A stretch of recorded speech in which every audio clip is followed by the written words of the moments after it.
Hey, welcome back to the Infamous Podcast. This is Brian. This is Darryl. And this is episode 523. Like an anchor on a dragon, these are the days of our lives. It'll make way more sense when we talk about House of a Dragon. Yeah. I'm actually super excited that it's back. I watched it twice. It was, I told you, like, and we'll get into it. It took a while to get going. It really did, yeah. And that doesn't mean it was bad, but it just took a while. It just took a... Yeah. It needed some momentum. And we'll get to it, because I do think the first 30 minutes are a mess. Of this podcast, too. I mean, not just House of the Dragon. No, that's just the first 3 minutes. The first 3 minutes of the podcast is always a mess. You know, it's more like usually the first, 12 minutes. All right, 3 to 9. There we go. Anyway. Best I can do. So,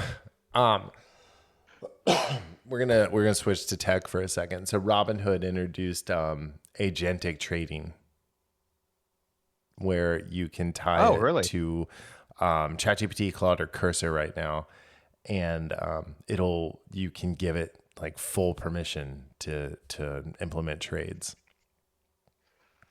Yeah. That's going to be a no for me, dog. So I put $100 into of course you did. Agent account. And all right, so I set up a schedule for it to go in and like look at what's happening, look at the landscape of what's happening over the last hour, and then make trades at the top of every hour, right? Okay. But just so hold on. Okay. I made my rules far too strict, and it's like, yeah, none of this, we're not doing any of this because it doesn't qualify for the parameters you set forward. So this is what's going to happen. I'm going to tell you right now. Yeah. We've seen this. You're going to do this. Other people are going to do this with, and then there's going to be probably like 8 to 10 years from now, maybe less, where a lot of people are doing this. And when it has its own enough money in the market, the AIs are just going to band together, take it all out, and create their own city state. Sweet, I'm here for it. Let's go. And by the way, there's no I'm with the robot overlords. You're just chattel to them. Me? So there's you, me, all of us. I don't know. There's no sucking up. They're gonna need humans to suss out the other humans. No, because a lot of humans. The problem is this: too many humans are dumb. Yeah, that's the thing. Is I'm gonna track all the dumb ones down for the robots. But they won't need it because they're so dumb. It's going to be like, hey, free GTA 7. Sure. Come out here and play it. So, anyway, yeah, maybe. But anyway, so I have this. That's interesting, though. So I'm gonna see how it goes. But like, it's like really like it's aiming for like a 1% to 2% return every day. Okay. But that compounds. So if it's I know. If it's like $100 and it's 1% and it's $1, then tomorrow so it'll be is one of your parameters though, as far as like how did you program in the loss or shifts in my market? stop loss is 5% of the total capital. Okay. So does that initially that mean for that day? Yeah. So for that day, if it loses $5, it stops trading for the day. Okay. So it's kind of like how NAS or okay. So gotcha. Yeah, I know. I put my Fidelity hat back on, and I was like, "Ooh, hey, let's go." It's like, oh wait, what's that called? What is that? Anyway, so I'm gonna do it for 30 days with ChatGPT, and then after that, I'm gonna turn ChatGPT off and do it 30 days with Claude, and see which one does better. Okay. So and I'll refresh to $100. Like I'll sorry. Are those the only two, or is it just all? No, there's a bunch of them. So okay. It's like Claude. So it's ChatGPT Codex, Claude Code, Claude command line. So terminal, like on your computer if you use VS Code, and then Cursor. And I think those are the only ones right now. Okay. So I thought about doing it in Codex because I use Codex for so much other stuff. Like if it's going to use Codex tokens, I'd prefer to just not. Okay. So anyway, but yeah, so that's fun. So we're going to talk about this week. Daryl's going to do a quick review of Toy Story 5. We're going to talk about Ready or Not 2, Here I Come, the last two episodes of Spider-Noir, and then House of the Dragon. I watched They Will Kill You. Did I tell you I finished it? No, you just said you were struggling with it. It took all day to watch. One, I want to see Zay Beats in more action movies. So I don't know who's out there that's listening that can make that happen. But if we can get her in like I don't know if Sword and Sandals is the right kind of thing, but a nice like maybe like Pam Grier style blaxploitation where she's allowed to like fight with a sword. Please and thank you. Let's go. But it just felt like a movie Jordan Peele would make. Oh, so overrated and Yeah, it's like, pretentious. black people are oppressed and the white people are the oppressors, and That's it so goes from there. exhausting. Oh, it's completely exhausting. And this was exhausting with it too. I will say the bad guy in their satanic cult was a pig head that had tentacles coming out of it. And it was terrifying. I actually had a nightmare about it. That I'm picturing that right now. I have to see that for my own eyes, so I'll have Yeah. to watch at least part of that movie then. Yeah. And the pig's head was important, not just as the bad guy, but to like the supernatural aspect of the not just that it was a pig's head on a stake. But I mean I still gave it like a 6. Mm. I mean like that's the thing, it's like honestly if I got bored, I'd probably like spot watch it. Yeah, why did it take so long to watch it then? You gave it a 6. I don't know. It was just kind of like Does that really deserve a 6 then? no, it doesn't. And I mainly gave it a 6 because of my irrational affections for Zazie Beetz. I mean, I do like her. I So, mean, I thought she was great in Deadpool too. I mean, she was like amazing in Atlanta. Oh, I It's just never watched it.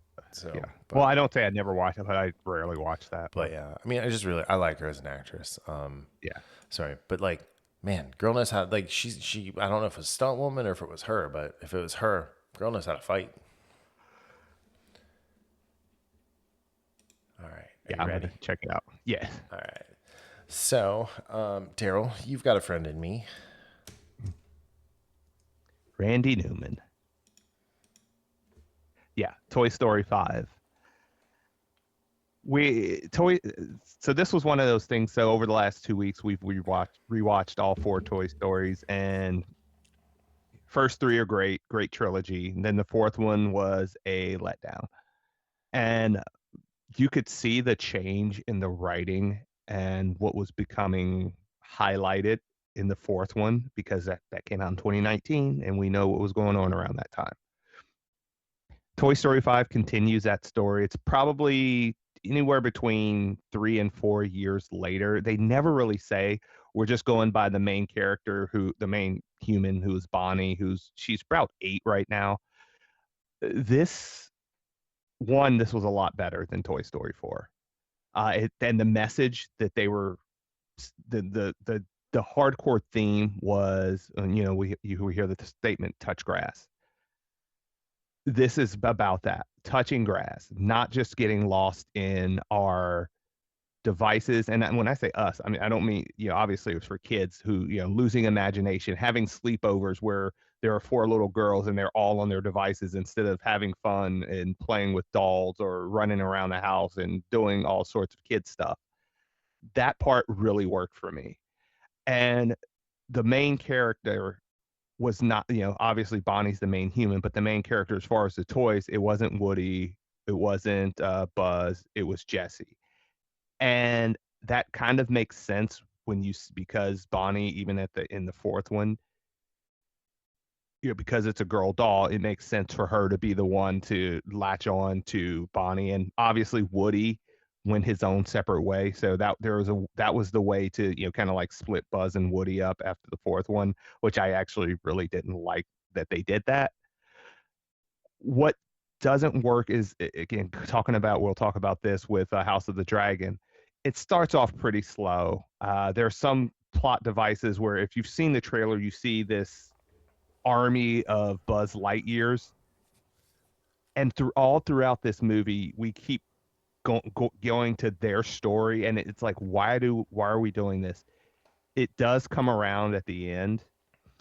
There were some. This did not have the same heart as the original three movies. I would still say it's it's good for one time viewing, but it's never going to hit the classics as the first three. And like I said, I thought the message was great about using your imagination, being creative, not just becoming beholden to the devices that, in your hands. That's one of those things that we really need, and probably needed a couple years earlier, to be honest. But overall, it was a step up from Toy Story 4, but it's still down from the first three. So I give it a 6.3 out of 10. It's one of it had some really good moments. Obviously the animation is top tier now, which I kind of miss that balance between the good animation and keeping it sort of that toy type feeling, which the last two really didn't have because the animation is so almost lifelike. I've had this conversations about video games too, where I love the lifelike nature, but you also have to keep somewhat of for video games, obviously, it doesn't need to be so real that you think you're playing life. You have to have something between you and that where it still looks great, but it's a game. And I would say that about Toy Story. I think Toy Story 3 had the best mix of that. It looked really good, so much better than the first two, because it took place it was done in 2010. It came out in 2010, but it didn't have that almost lifelike feel as 4 and 5. And I'm talking about the toys themselves, not the human characters. They still do a good job with the human characters. They still look cartoony and animated, but there's a little bit too much shine, too much polish on the toys themselves. Oh, okay. 6.3 out of 10. If you've liked the first three movies, I would say see this one. Even if you didn't like the fourth one, see this, because you have to, complete the Toy Story, quintet, if you will. See, to me, it ended at 3. Yeah. I mean, you can do that too, but I would hope they're not going to do another one. But considering just the massive box office of this, who knows? Yeah. Because I mean, this thing's killing it right now. Is it? Yeah. Oh yeah. It had the opening weekend was 160 domestically. Oh geez. 160 plus. The only animated to beat it was The Incredibles 2. Okay. And that was 15 years in the making, basically. Yeah. And that one was fine. Yeah, it wasn't like The Incredibles, which was the greatest Fantastic Four movie ever made. Very good. So, well, I'm glad you enjoyed it ish. All right, ready for Ready or Not? I didn't see it, so I don't really have like anything to add to it. You're like, I got nothing, bub. I got nothing for you, as the kids would say. Anyway, all right. So, Ready or Not 2, Here I Come. So this is a sequel to the 2019. God, I can't believe it was that long ago. Ready or Not, with Samara Weaving reprising her role as Grace McCulley, or I think that's how McCauley. But this one also stars Catherine Newton as her sister Faith, who we'll get into her. Sarah Michelle Gellar as Ursula Danforth. Sean Hatzie Is that how you say it? Hadisi? Sure. As Titus Danforth. David Cronenberg. I honestly thought he was dead. As Chester Danforth, the head of the Danforth family. Elijah Wood simply as lawyer and representative of LaBelle. And Nestor Carbonell. When's the last time he was in anything? I know, right? I was thinking of that when I saw him. And then Kevin Durand, who I always enjoy when he shows up. My favorite Kevin Durand role was when he was the mutated version of whatever Jessica Alba and Jensen Ackles were in Dark Angel. And then a bunch of people who, I've never like seen or heard of before. So, but it picks up literally it picks up right at the end of Ready or Not. So after surviving the attempted sacrifice ritual, she collapsed. She's taken to the hospital, and they called Faith, her younger sister, who she's not spoken to since Faith was 15 when she left for college in New York City, which I thought was a really interesting way to introduce the characters. And I thought they did a really good job with the sibling rivalry throughout the movie versus the juxtaposition of Ursula and Titus Danforth, who are twins, and their version of sibling rivalry. Yeah, it's well, it was funny because I was, you have twins, like, I mean, fraternal twins, Mm-hmm. and obviously when I think, 'cause, again, partially because of House of the Dragon, I think of, the Lannisters, and thankfully it didn't go there Right. for those two. But there was that, like, kind of like that, almost like that competitiveness. If you remember one of the Knights of the Old Republic uh, cinematics, was this father who basically pitted his sons against each other. They as boys, who would become the Sith, and that's how it went with those two characters. While on the other side of it, you have Grace and Faith, who you don't. What I liked about their rivalry is that you don't get the story right away. You get a different version from each of them until they both come to terms of, okay, this is actually what happened. And then, because Faith is basically putting on a show as far as how her life is great. She did all this by herself, and basically, I didn't need you, Grace. Mm-hmm. And then it's not until, that third act we get the truth of what happened. So you have all this snark going throughout, while also Faith trying to come to terms with what's actually happening to them, while at the same time the Danforth twins are working together, Mm-hmm. but at the same time, the tension that they have is not as pronounced early on, but you get as it goes along. You see there's like some Mm-hmm. deep-seated resentment throughout between them, whether that was fostered by their dad or not, who knows. But so they start both, like, these sets of siblings start off on opposite ends, and then that's how, and you can see them both diverge in different ways. Well, the Danforths diverge, Mm-hmm. while the Faith and Grace, they actually converge together. Yeah, you find out one of the Danforths is just a straight psychopath. Yeah, So which I never would have guessed, based on kind of like what again, going back to what we see in the beginning of it. yeah, yeah. Uh, I liked. So I like when they bring her in and everything. And one of my favorite scenes in the movie is when they kick off the hunt, right? And they're like, you have a half hour, and the half hour is up, and all oh, so I guess we should pause. So it's not just the Danforths. There's like 5 other Right. families. So yeah, there And was it 6 families, but 6, yeah. the one family, obviously from the first one is, or is there 6 in this one? I That's what think I'm there trying were to remember. 6 total. Let me see here. One. Danforth Yeah. Well, lady. okay, so because Kevin Durant's character, Wilkerson, who attacked her in the hospital and exploded, because he cheated. Right. So it was 1, 2, 3.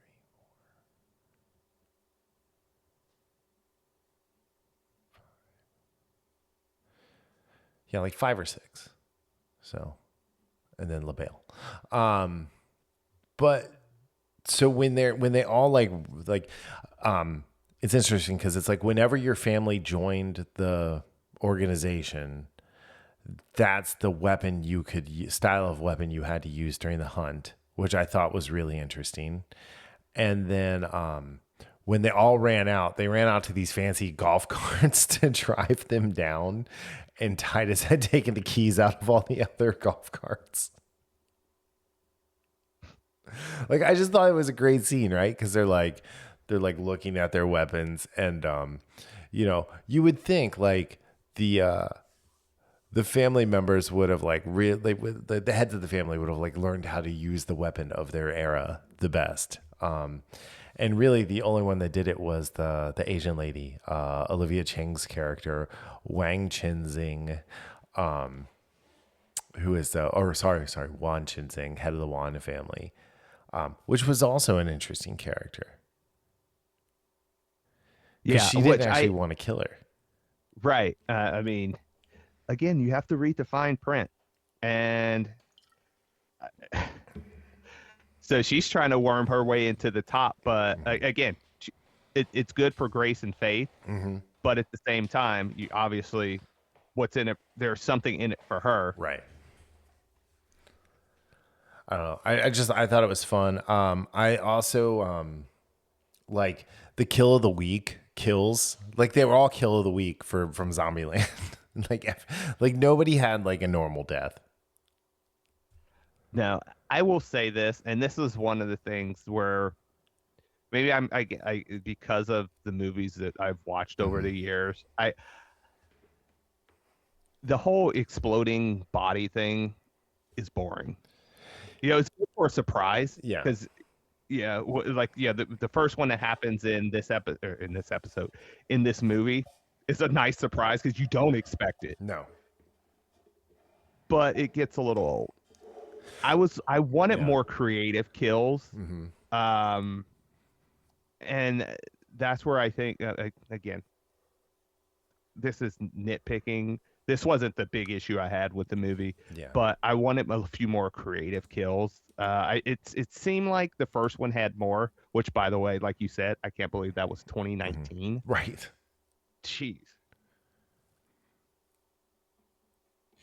Yeah, I don't know. I like Catherine Newton. Really, ever since I saw her as Cassie in Ant-Man and the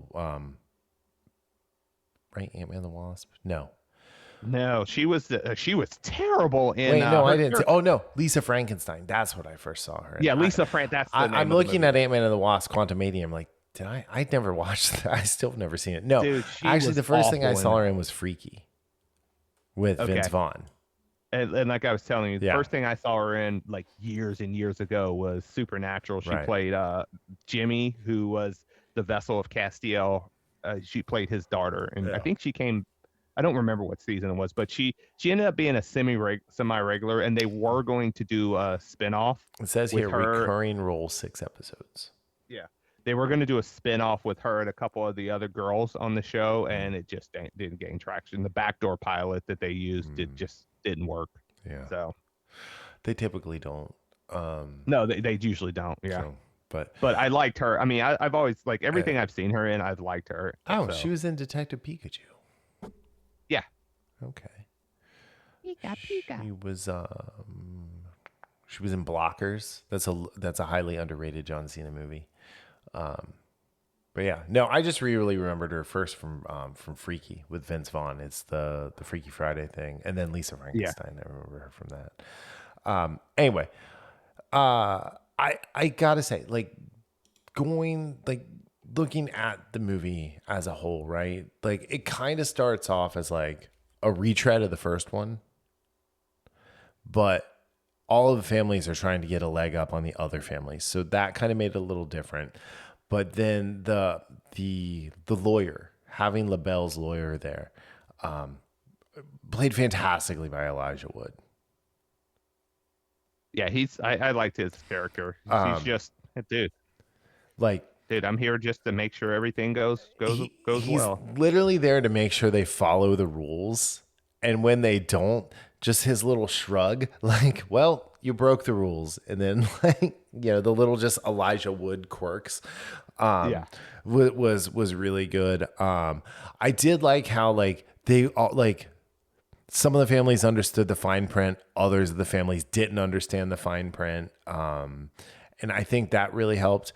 But the end, like the last 25-ish minutes, I really thought was the best part of the movie.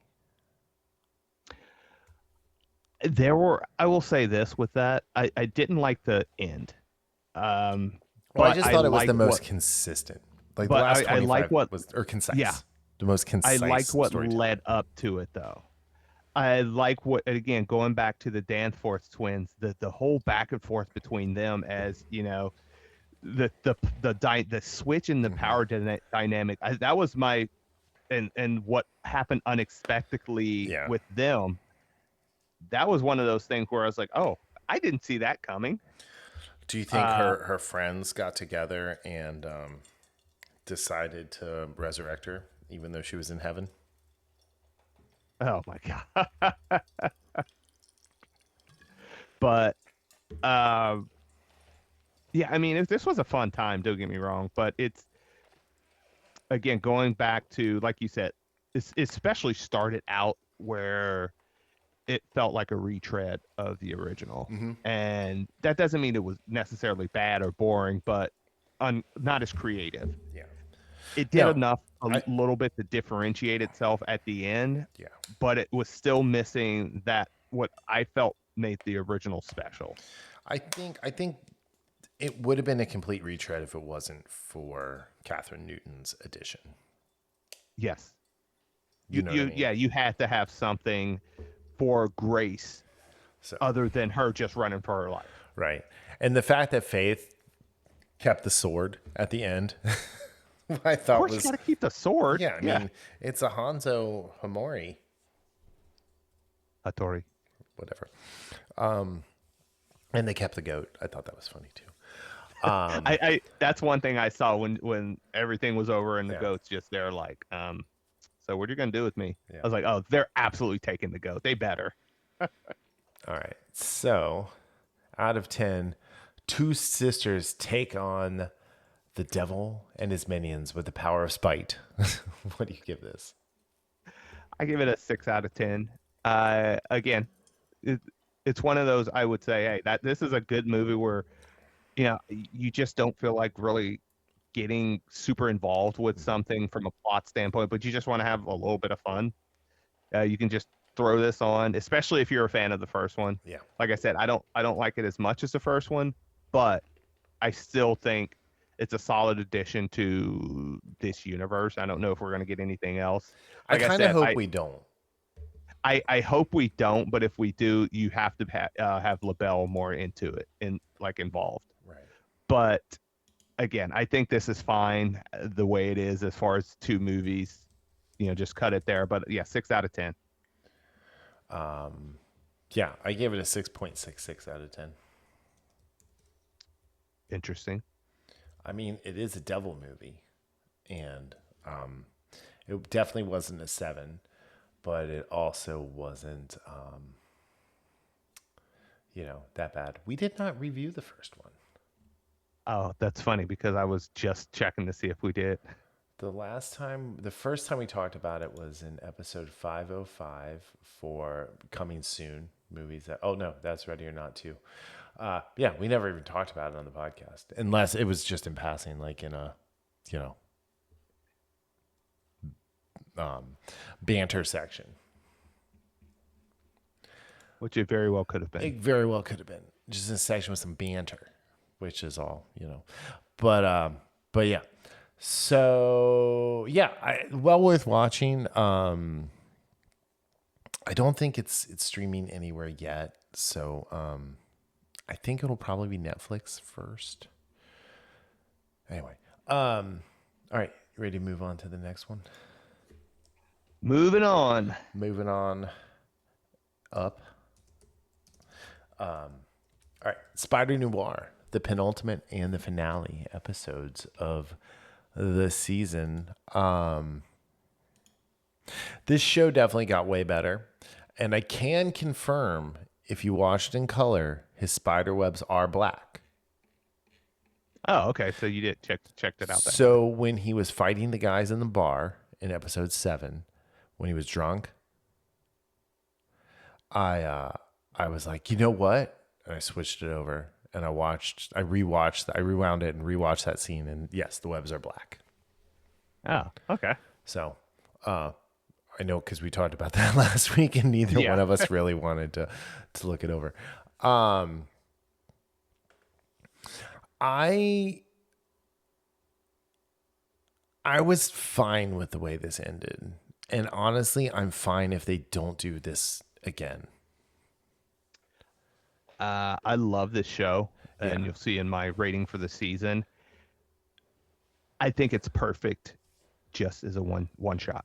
Like, I don't need us to go again. Don't get me wrong. If they did another one, I'd be happy and I would watch it. But I think as far as from a storytelling perspective, I think this was a good 8-episode limited series, and you could leave it at that and just leave it at that. So hear me out. They treat it as an anthology with other Spider-Verse characters. Dude. Yeah. The next one, all right, Amazon, you can have this one for free.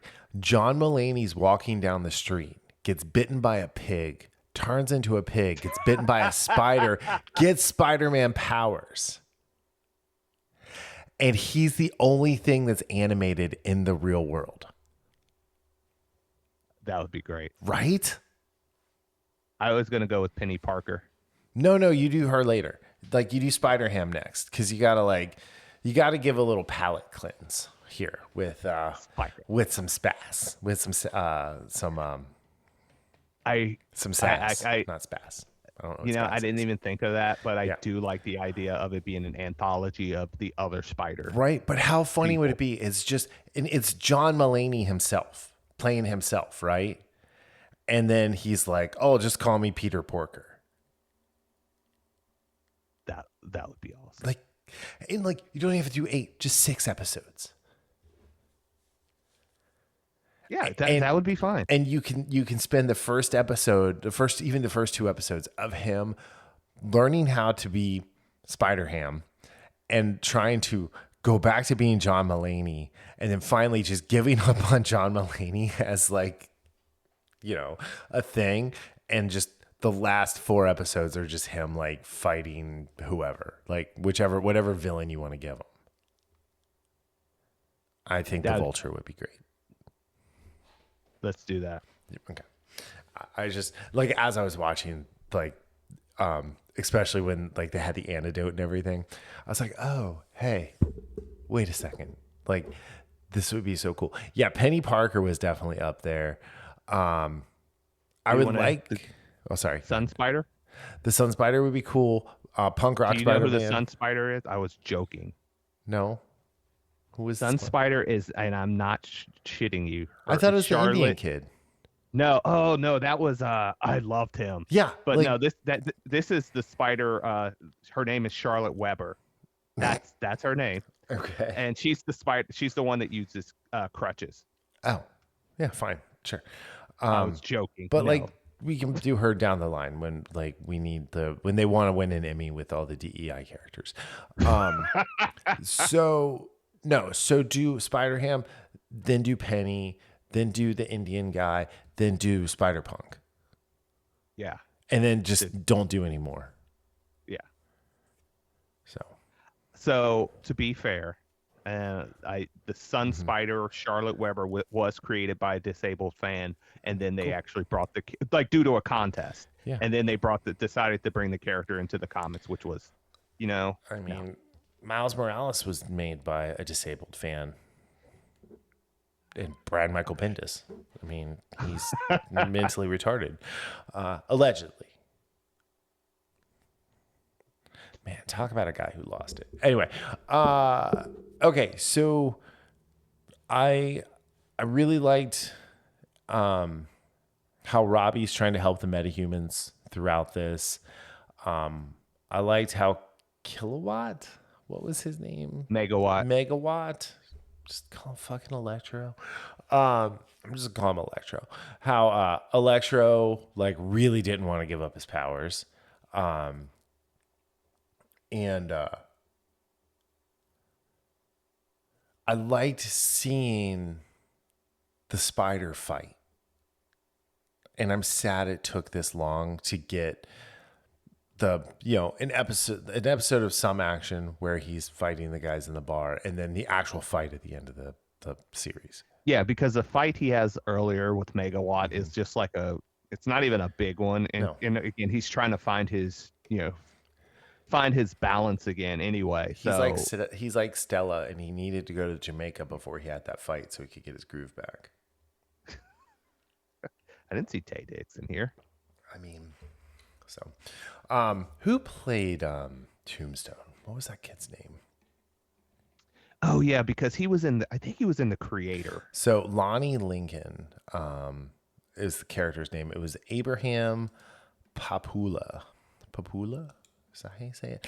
I'm be honest.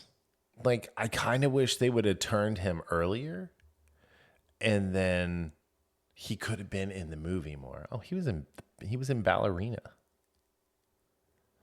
He was also in the Marvels and in Morbius. Never saw them. Dude, this guy has a horrible agent. Oh, he was in Atlas too. Ooh.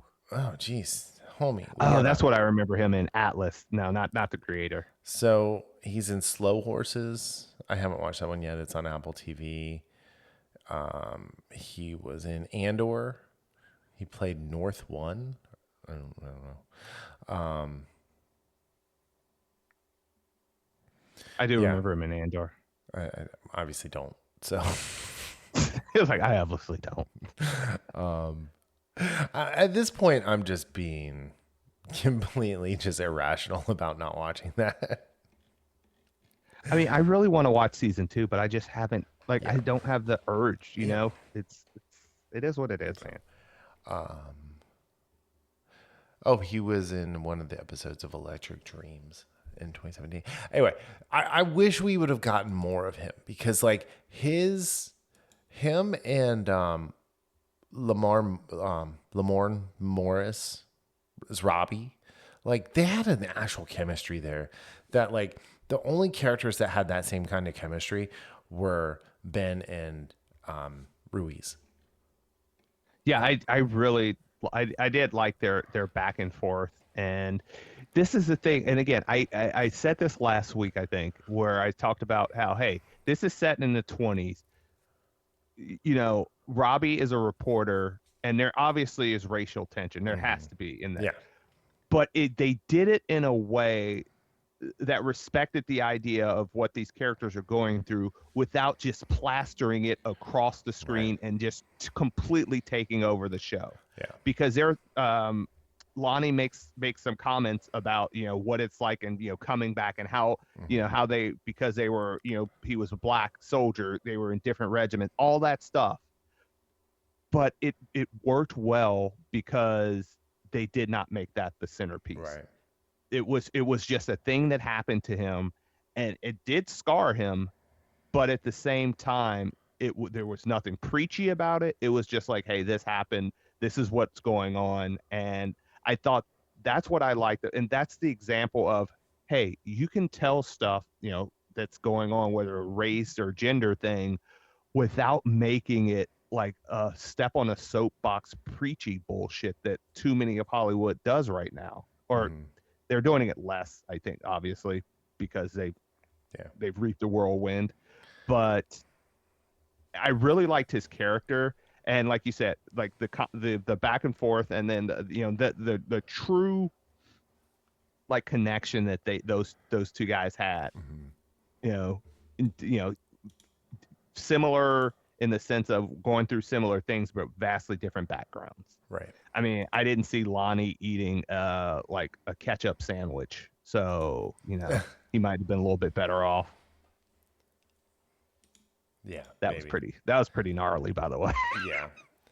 Um, but no, like I said, like I liked it. I thought it was really interesting. The way, like the way those two had the chemistry. Like I think it was really exemplified at the end when Lonnie was taken off and Robbie's like, "Hey, here, let me give you this. It's not much," and he whips out a whole stack of cash. He's like, "I'm good." I almost expected Robbie to be like, "Hey, help brother out." So, I did think the end was a little anticlimactic, It was.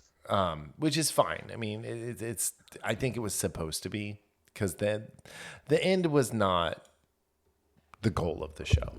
Hey, The goal of the show is the journey. we'll always have Paris. Yeah, or Cat throwing herself out the window. So, yeah. But yeah, I love this show from top to bottom. Like you but like you said too, it really hit its stride after episode 2 for me because I liked the first episode, but it wasn't anything special. I love. Don't get me wrong, I love the aesthetic of it, but from a story perspective and character perspective, while some stuff caught my attention and hooked me, I wasn't truly hooked until probably episode 2, start of episode 3. Yeah, And then I think for me it was 4 is what really got me. yeah, and then from there it just like for me it just kept getting better. So yeah, it was one of those that had a solid premise, and I love the idea of getting what did they like, black and white, and I think it was like called True Color or something along Yeah. those lines. It was like authentic black and white. And then yeah, like whatever. But like, and honestly, like the little bit I watched in color, I was like, oh, this just feels wrong. Yeah. Man, I feel dirty watching it It's like just this. like, ugh. Ooh, brother, ooh, brother, ooh. Oh, there's going to be a ooh brother ooh moment from House of the Dragon too, by the way. There is? You know what Are I'm you talking about. sure? Yes. Anyway, yeah. But yeah, I mean, but overall, like I do think the series like is a positive, like all the way around. So all right. So for these 2 episodes out of 10, a drunk spider is decidedly not falling down the water spout. 7.8 out of 10. Again, even though like to your point, I thought it was like the ending was a little bit anticlimactic, but it worked for what this was, the type of show this was, trying that noir type show, not just in the title, Right. but in the feel and everything else. It worked. And yeah, 2.8 or 7.8 out of 10. Yeah, I gave it a 7.5 for the last 2 episodes. They were good. I do think as a whole they were really good together more than they are apart, because it is kind of just one long episode. But yeah, all right. So now for the season, out of no antidote for this spider. It's funny you just said how these 2 episodes were better together Yeah. than they were apart, and that's how I rate this season. I think together, because I don't think I rated any of these combination episodes an 8 or more. I don't believe. I found together though these episodes cohesively, like the story it's told cohesively made it an 8 out of 10 for me. I had just a ton of fun with this show.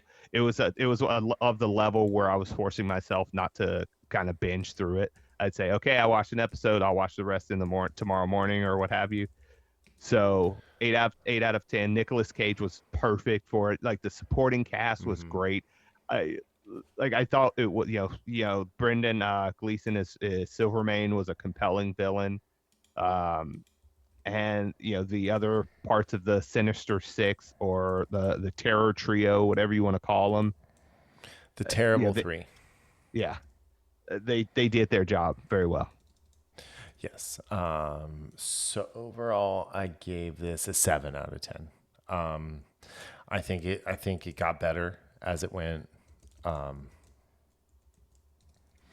but I also think I don't know. There was just something there that kept the key. I think this is a very good show. I don't think it's a Hmm. great show.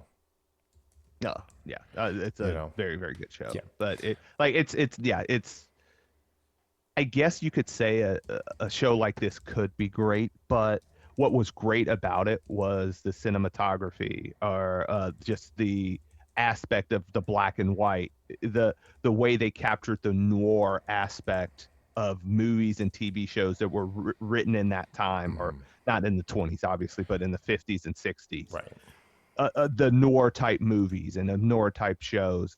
I think it captured those brilliantly, but as a whole, I mean, still, I gave it an 8 out of 10. So it's very good. I couldn't recommend this enough to people. Sure. For the people that like, superhero stuff, that like, hell, you could despise superhero stuff and just like Nicolas Cage, and you'll like this. But yeah, it's something that I would, as far as it's 8 episodes, I mean, it's what, 6 hours of TV if you put it all together. Right. Yeah. I don't, something like that. It's Yeah. fun time. Yeah. 8 out of 10. Yeah. I think 7 out of 10. Fun time. Fun for a boy and a girl. But other than that, I'm good. Like I think, like I said, like it was good, and it's one of those things that I'll probably go back and look at it again at some point, especially if they do another kind of anthology Yeah. type of a thing. But I'm down to see what else is out there. So for it. So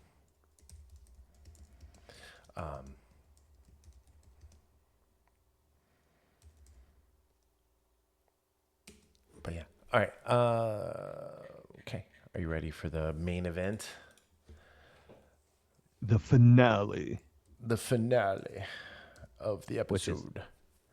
which is hilarious because this is the first episode. It's the first episode of the final season of House of the Dragon. No, I think they're doing the fourth season too. Oh, are they? Yeah. Are you sure? I Yeah, thought they said this was it.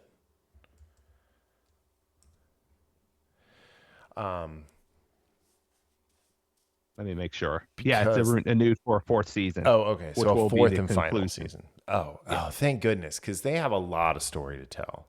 And I was really wondering how they were going to get from spoilers, Jace dying to Rhaenyra getting eaten by the dragon without Aegon going through what Aegon has to go through on Dragonstone.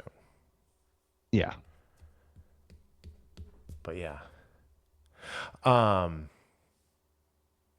Yeah, I definitely like this more than you did looking at your score. But I will say this. The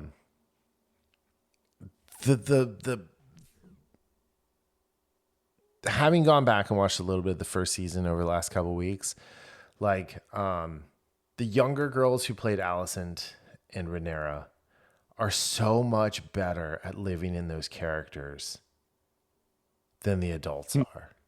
You mean Supergirl? Will Poulter? Yes, I mean Will Poulter. So, but Emma Darcy and Olivia Cook, I don't really care for either one of them in the roles, and Emma Darcy ate up so much screen time by overacting in this episode, and no one follows that woman. No one would ever follow a queen who acts like that. So this is my question, and I was wrestling with this after watching the episode and actually through it. I'm like, this is an entirely unlikable character. Just I'm not, like Millie Alcock's Supergirl. I'm not over enthused by Emma Darcy's portrayal. And then I thought about it. Rhaenyra was never worthy, did not have what it took to be queen, like at all. She did though. That was the thing is she did until like Christian Cole got his hooks into her. Well, no, that shows that she wasn't though. But That's sure. a I mean, fatal flaw. yeah. So what I'm saying is this their way? And maybe I'm giving them too much credit. Is this I their give these way? guys a lot of credit. I mean, not as much credit as I give the Knight of Seven Kingdoms creative team, but like Yeah. I feel like this creative team has actually done So, a very good job. what, so is this their way of overemphasizing that she is not fit to be a queen? I think so. She does not. I mean, and again, it would be the same thing with like none of the people like Aemon and Aegon, neither one of them should be king either. Hell, the dad was too nice to be what it took to be, No, Rhaenys is the only one who Yeah. should have been the leader of the Right. Seven Kingdoms. Yes. The Rhoynar and the First Men, mystery of the Mystery Machine, and balancer of the magical pencil of Westerworld. I mean, like the first of her name.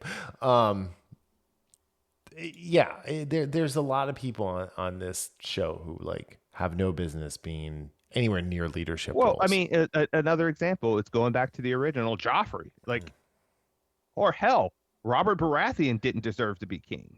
No, He was a terrible king. It should have been Ned. Ned was too honorable for his own head. Oh, wow.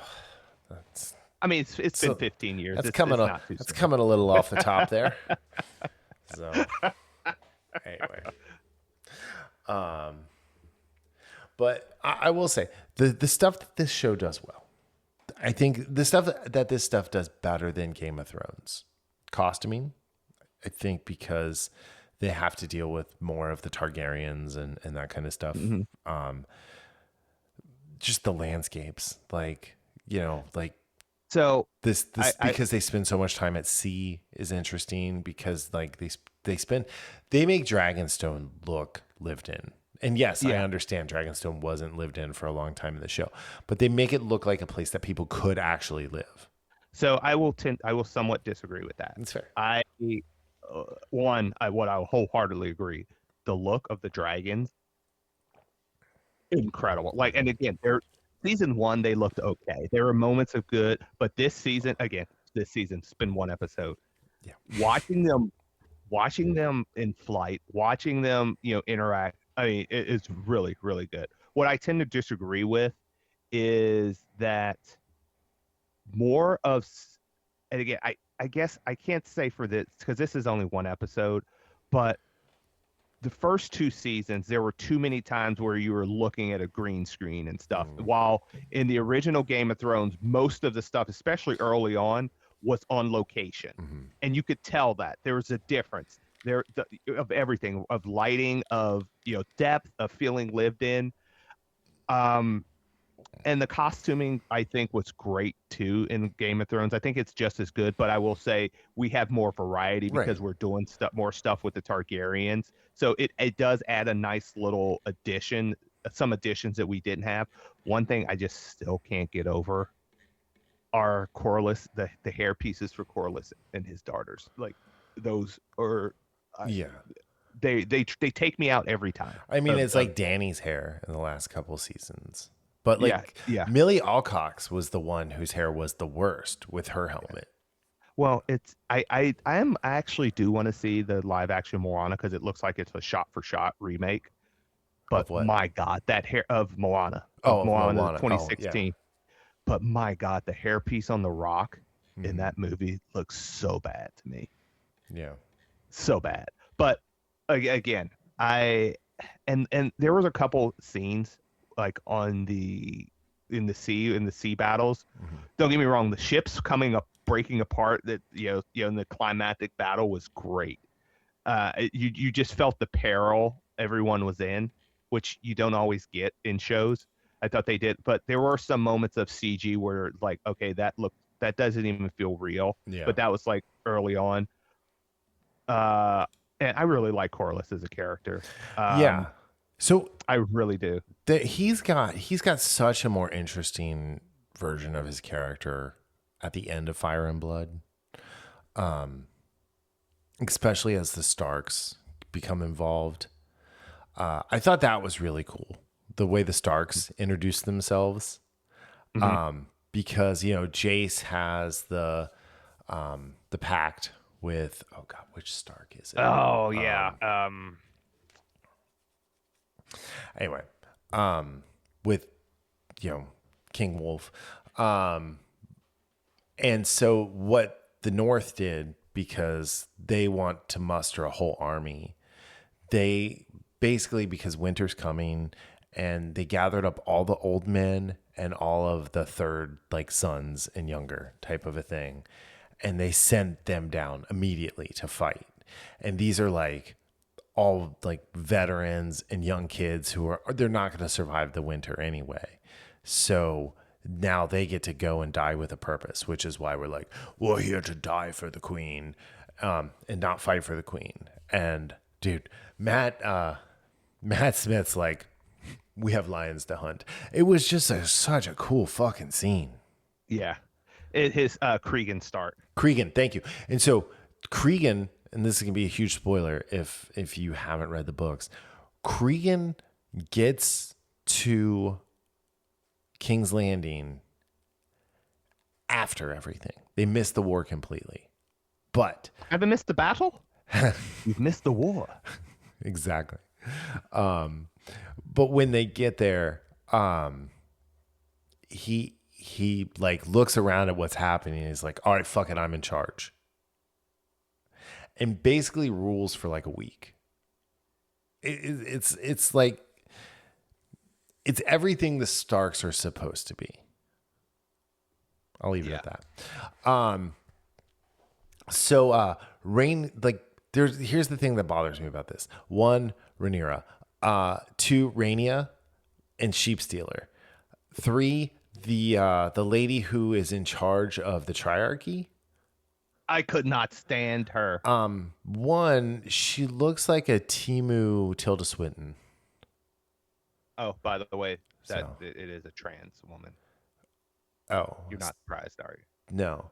So it's like, we have Tilda Swinton at home. We don't need Tilda Swinton, kind of a thing. And I actually like Tilda Swinton. Oh, I love Tilda Swinton. I'm just saying, like that. Like, yeah, I would rather have Tilda Swinton play that role. That would be I would amazing. have. I would have liked her in that. I'm gonna be honest. Like, a lot of times, I think you could add Tilda Swinton to a movie to add like a couple of things. You could add just like that little bit of like, huh, and you can add a little bit of like mystery around her, because the way she, like, some of her like choices.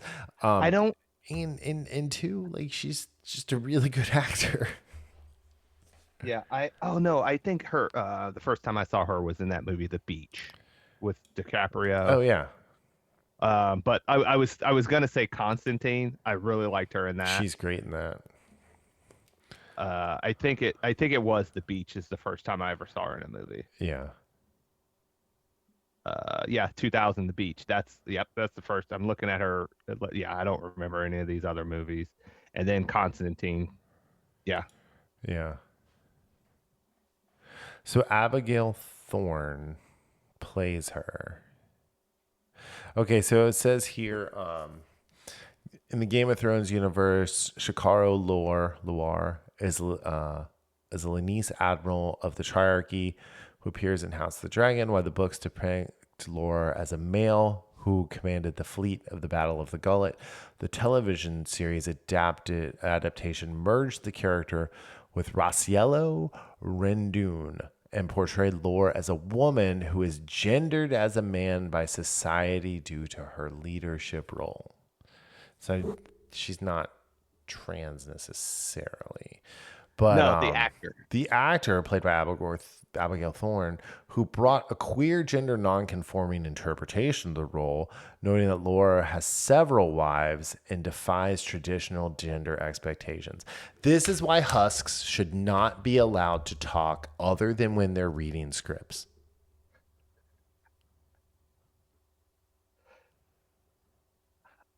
I will say this. All I of them. was yeah, I All of the was husks. so yeah, I was so happy to see Alan just take his vengeance Yeah. on because that's the thing, getting back to I said I really like Corliss and watching the scenes he's had with I mean even going back to earlier seasons he had with his bastard Mm-hmm. sons Alan and Adam Yep. who is the other dragon rider Yeah. that they get but because Alan is one of those he carries himself as a guy that doesn't talk much Mm-hmm. and there's absolutely resentment there for him the way that Corliss never brought them into his home Right. You never and give me a name. we actually get an apology from Corliss too in this where he's like after breaking open Mm-hmm. a nice little port wine maybe that he was saving for a rainy day trying to I guess make amends Yeah. for being absent 30 years like I like both of those characters I like and and again wasn't sure because even though we have a lot of stuff from Fire and Blood we have the facts we have the accounts Yeah. but there's a lot of gaps to fill in Mm-hmm. and put it this way we've seen a lot of instances of that throughout the years where gaps are taken even by good filmmakers Peter Jackson and just completely and not the Lord of the Rings but the Hobbit series Right. and completely just All right. it makes a mess of things. We veered off. Like this is Yeah. like I don't. Okay, she gets stabbed in the neck because as Google put it, Alan thought she killed his dad, and Yeah. mistook her for the murderer. No, she killed a whole bunch of people. She deserved to die. For just like I will say this: you're supposed to be this great admiral, right? You're at sea, away from your ships. There's no other ships nearby. They're not getting to you anytime soon. Why is ramming their ship the idea? Yeah. Well, the fact that they followed them through that pass anyway Yeah. was criminal behavior. Mm-hmm. Like you said, you're the leader of this fleet, as Mr. Lannister was trying to tell you, and you put in danger the whole mission because again, her mission was to kill Corliss the Sea Snake. That's what it was. It wasn't to, but still, you have a better opportunity to do that if you just continue on with what you're doing. Yeah. But yeah, in the middle of nowhere, let's just ram the ship. Yeah. And our ship is going down too. It reminded me of the end of The Last Starfighter when the guy goes ramming speed and then the guy who's in charge of the Kodan Armada, I can't remember his name off the top of my head now. It's like, what are we going to do? And the guy goes, we die. And then his Dragon Ball Z thing goes over his eye. Anyway, yeah. So there was that. Here's the thing. There's a lot of really good stuff like in this episode, least of which is Aemon making out with his mom. That was a choice he made. I don't remember that in the book. It might have happened. But like I don't understand. Like I it's like, dude, we get it. The Targaryens are creepy as fuck. They're weird. They're only attracted to each other. They're basically pandas. Except for they like to fuck. Whereas pandas, who was it? Bob Kelly has a joke about I understand why pandas don't want to have sex with each other because they all look exactly alike. Anyway, the things that was best about this episode was the dragons. And we get more dragon battles. Sheep Stealer is huge. They did such a good job showing the difference in size between Moondancer, Vermax, and Sheep Stealer. Dude, Sheep Stealer's a wagon. Right? Like, because what's Damon's dragon? I always forget. Yeah, I always forget that. Vermax? No, wait, Vermax is... Vermax is Jace's. It's, anyway, but like, because like Damon's is really big too, and that was great having the dragon there in that scene. But like, so they have the scorpions. I'm curious as to like how they just forgot these scorpions existed. Was it just because there was no dragons for like 150 years or whatever it was? Yeah, right. So because these are like everywhere. I'm surprised dragons survive at all. Like you got a scorpion, you got a scorpion, you get a scorpion. Everybody check under their row and where we're rowing in your little rowing pew. Like you all have a scorpion under there. So Vermax gets hit and they're brilliant. They threw an anchor on it. Yeah. They're like, all right, we're probably not going to get a kill shot, but what if we sink the dragon? Can it hold its breath while it's bleeding from a wound, slowly sinking to the bottom of Davy Jones's locker? I don't know. Let's find out. So Jace gets hit, and then freaking Bela just comes in and just like cuts the cord. Like it was such a cool scene. And then she tries to do it again and misses. And then, Jace is like, sorry, go ahead. And I was about to say, the only reason he gets into the second time is because of the whole thing with sheep steal. Yeah. So and just going crazy. So Rhaena brings Sheep Stealer to the battle, and she has great intentions, right? But they also did not depict like I know he brought her the lamb or the goat or whatever, and he cooked it for her like any good host does. But they did not depict the desperation she had because like she really hadn't eaten or drinking anything for quite a while when she wandered off to go find Sheep Stealer because Daemon stole Vhagar. Because Vhagar was supposed to be hers.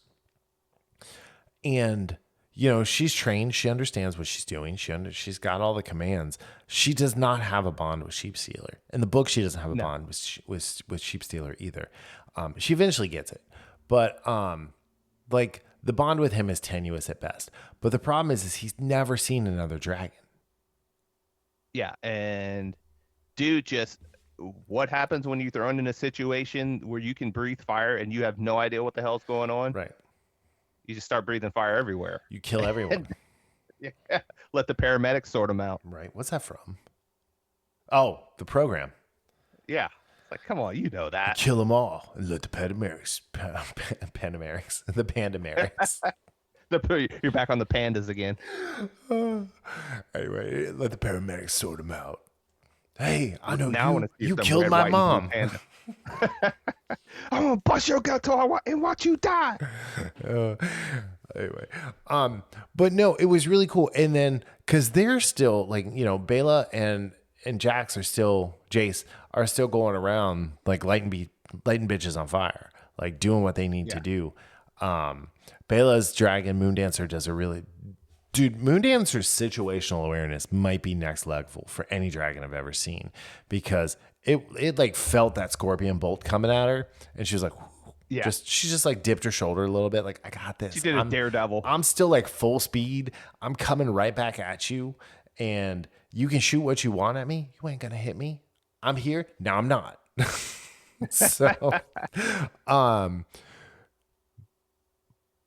but when so she gets in there and then as Rhaena like kind of blows up their plan, right?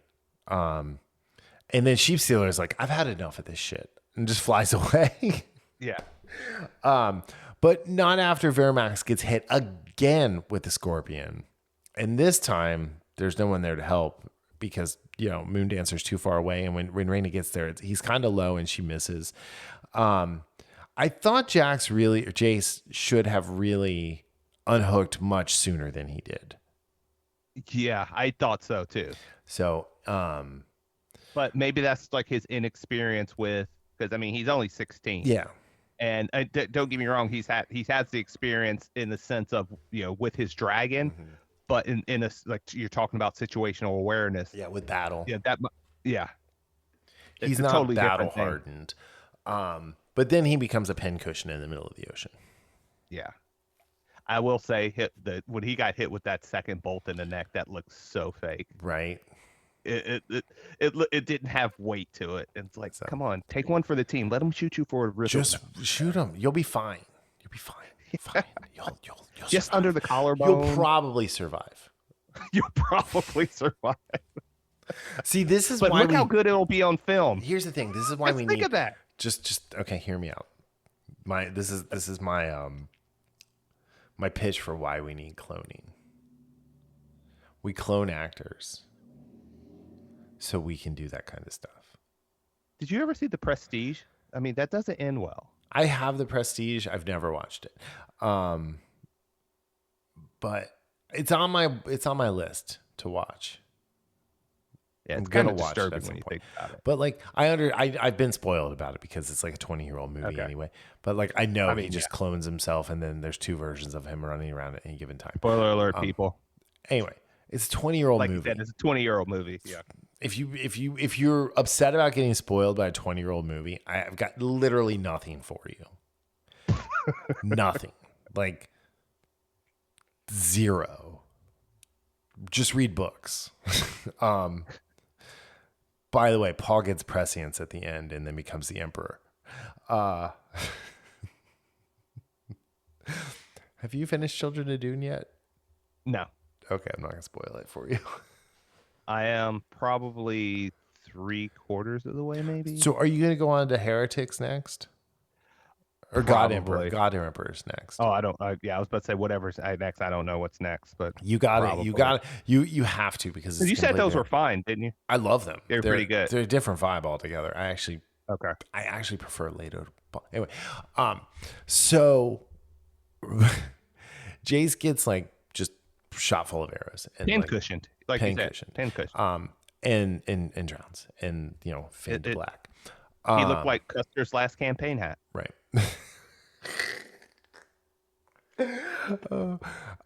So, like I said, I think the moment we got past I tell you when things got really like started to go into business for themselves.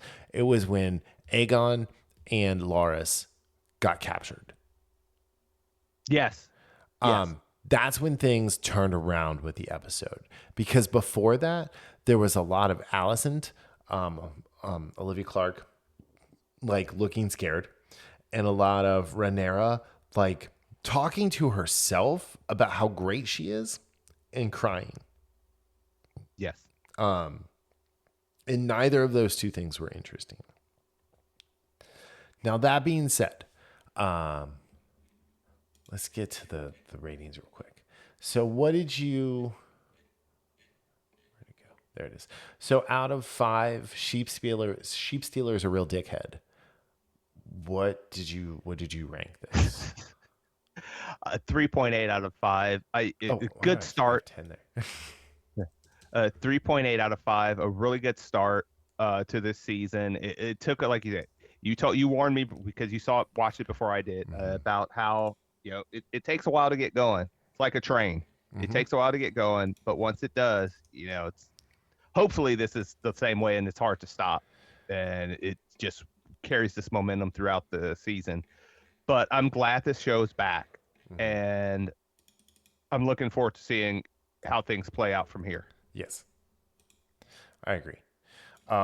So you gave it 3.8. I gave it a 4.11. I'm also like I'm just more bullish on the show than you are in general. I think this is a really, really good way to bring us back, because it's been like a year and a half, right? Yeah. And after, because the Night of the Seven Kingdoms is very different.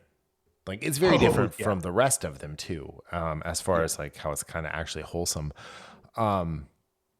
This one is much different, and because we're about to get into where each of these characters, in the Blacks versus the Greens, start meeting their fates. There's just a lot that's going to happen that I'm looking forward to. And I think it did a good job putting some pieces in place, especially bringing the Starks down from Winterfell, the old wolves, and getting, getting all that. I couldn't agree more. So is this 6 episodes or 7 It is 8. or 8? Okay, good. Let me double good. check. As I say that, I was said that just with a on- lot of confidence for someone who was just looking at it and forgot. I know. I many was just on here. episodes. Oh, it's 8. You're right. It's 8. So, all the way through August 19th. So, 9th. But 9th. Where did 19th come from? Anyway, August 9th. 8, 9. It's a 9 with a 1 in 26. front of it. So Yeah. I'm just thinking about Jameis Winston all the time. So. Anyway, so check this out. Actually, just watch everything we talked about today, except for Toy Story 5. Go watch. I mean, so go watch He-Man again. Go watch Masters of the Universe again.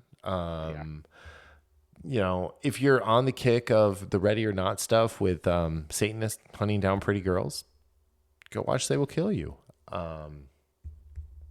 You need to watch How to Make a Killing. yes, that's on my list. We can talk about that next week. Okay. Because it's the twist at the end of that is fantastic. And you don't see it coming. Yeah. And I think next week, is it next week that season 2 of X-Men 97 starts? Or yes. Is it... Yeah. Cannot and then wait. Avatar started today. Oh, it did? I didn't know that. I thought it did.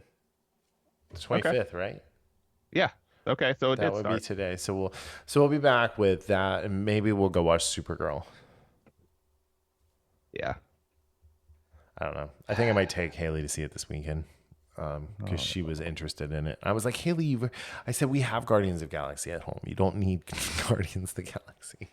I thought you were doing it as a punishment for some reason. I mean, she's a little shithead sometimes, so. Oh, I wonder where she got that from. You, from meeting you. That's where it came from, because it didn't come from me. Because all the stuff that came from me is the awesome stuff. All the bad stuff comes from other people. I don't even know what you're talking about. I'm kidding. There's no bad stuff. She's not a shithead. But yeah, we could probably talk her into like recording something for us. Because she's like, I want to come back on. I'm like, oh, okay. Oh, really? Okay. I'm like, well, whenever we have something, I have a whole microphone set up here. So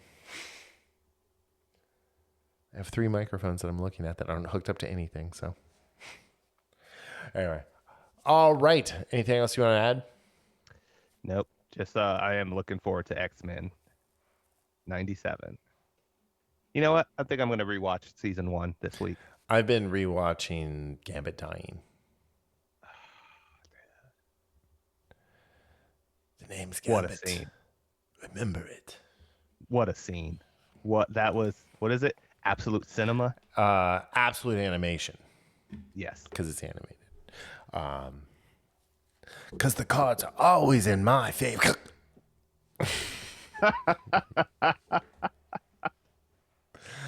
Mon ami. The name's Gambit. Remember it. Remember it.